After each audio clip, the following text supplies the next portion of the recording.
প্রিয় দর্শক, এই মুহূর্তে আমি রয়েছি বরিশাল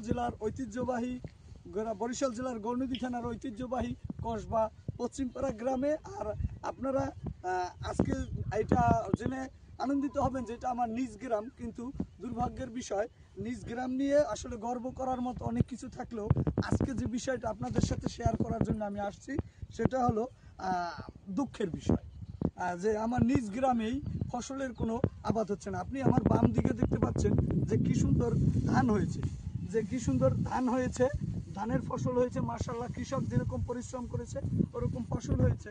এবং অপর দিকে আপনি দেখতে পাচ্ছেন আমার হাতের ডান দিকের জমিগুলো দেখতে পাচ্ছেন, এখানে প্রায় 100 একর জমি রয়েছে যে জমিটায় কোনো ধরনের চাষাবাদ করা হয়নি।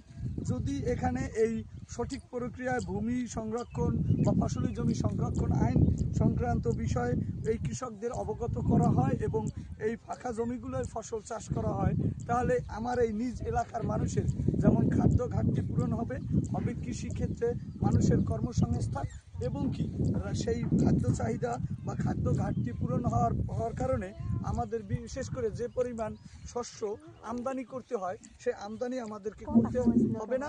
এবং কি যদি এভাবেই ফসল চাষাবাদ করা হয় তাহলে এক সময় আমরা কি করতে পারবো, বাংলাদেশ থেকে খাদ্যের চাহিদা পূরণ করে আমরা বিদেশে রপ্তানি করতে পারবো।